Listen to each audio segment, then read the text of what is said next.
Hey all, and welcome back to Borderlands 4. Today I have 5 things I wish I knew sooner before I sunk 80 hours into this game.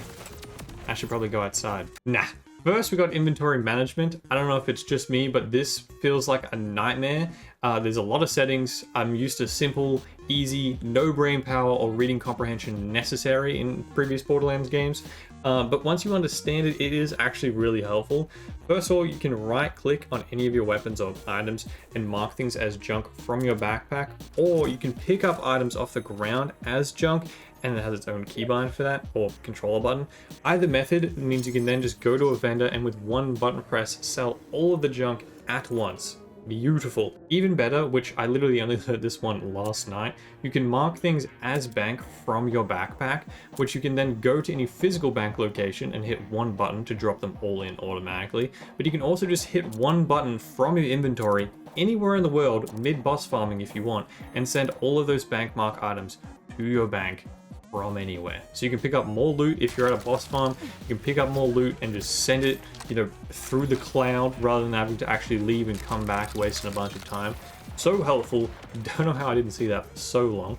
Next, we have elements. They mean so much more in this game than they used to in any other Borderlands title. Usually it's just a little more inefficient to use a fire weapon against shield or armor. In this game, you're now doing 50% less damage if you're using the wrong element, which is pain. It scales dependent on difficulty, so if you're in easy, it's no real stress, it's like 10% different.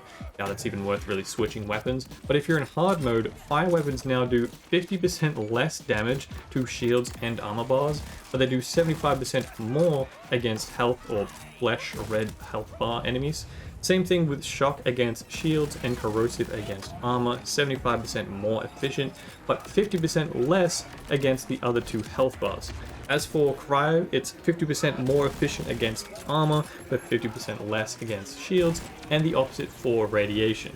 And both of them just do the normal amount against flesh. When in doubt, kinetic, aka non-elemental damage, is just as effective across the board. 100% damage, normal. Next, the reward chests that you get in your inventory after finishing a mission or a bounty, etc. don't scale to your level, unfortunately. If you're a hoarder like myself, I initially went to save the good rewards for a high level. Even considered keeping all the legendary chests I had for max level so I could use them for an in-game build, till I realized that doesn't work. Any item in a chest that you get are locked to the level that you earned them at.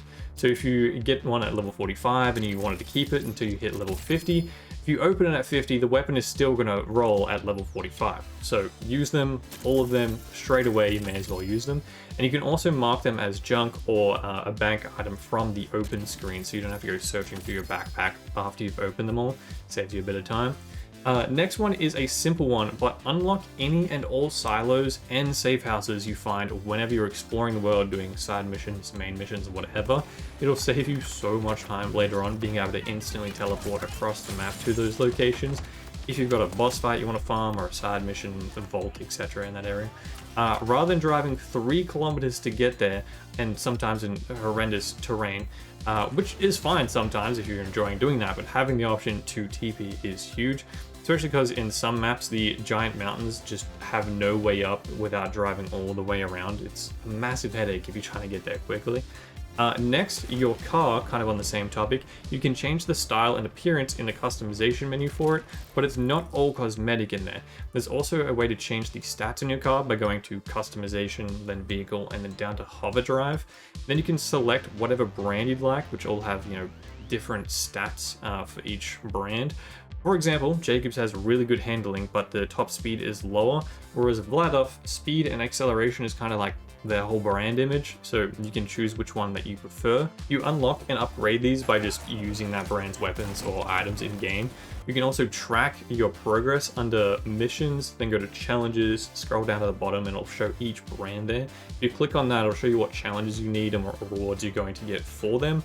For example, if I use a Vladov 600 more times, I'll unlock the legendary hover drive for them, so then I'll be going even faster. Pretty simple but easy to miss things. Feel free to subscribe down below, it is much appreciated. I'm trying to hit 100k. I'm also streaming daily on Twitch, making endgame builds starting with Harlow, so keep an eye out for those on the channel. Other than that, have a fantastic day. I'll catch you guys next time. Adios.